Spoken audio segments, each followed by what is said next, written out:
ऊंचे और शांत कैलाश पर्वत पर, जहां हवाएं प्राचीन मंत्रों की तरह गूंजती थी, एक छोटा लड़का देव यात्रा पर निकला। उसका बस एक ही सपना था, जीवन में एक बार भगवान शिव के दर्शन करना। देव कई दिनों तक जंगलों से गुजरा, बर्फीली नदियां पार की और खड़ी चट्टानों पर चढ़ता रहा। सभी कहते थे शिव केवल उसी को दर्शन देते हैं जिसका हृदय निर्मल हो। देव के पास कोई सोना, कोई फूल, कोई भेंट नहीं थी, बस अटूट विश्वास। एक ठंडी शाम, जब बर्फ गिरने लगी, देव एक शांत गुफा के पास गिर पड़ा। थका हारा और भूखा, उसने धीमे से कहा, महादेव, अगर आप हर जगह हैं तो मेरी मदद कीजिए।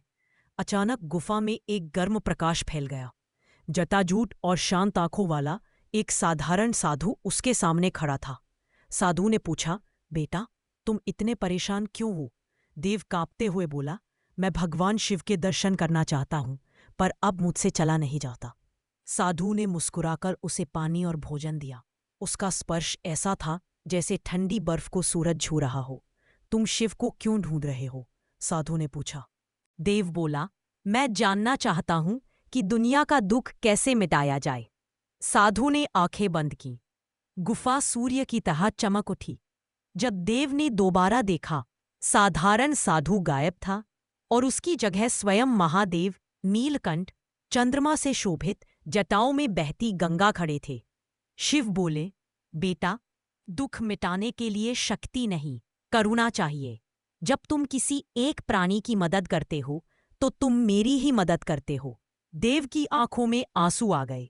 विनाश के देव ने उसे शक्ति नहीं, बल्कि दयालुता का मार्ग दिखाया था।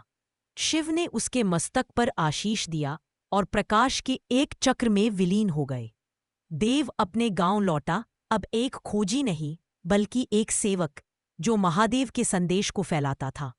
और कैलाश की हवाएं हमेशा फुसफुसाती रहीं, शिव मंदिरों में ही नहीं, हमारे अच्छे कर्मों में भी मिलते हैं।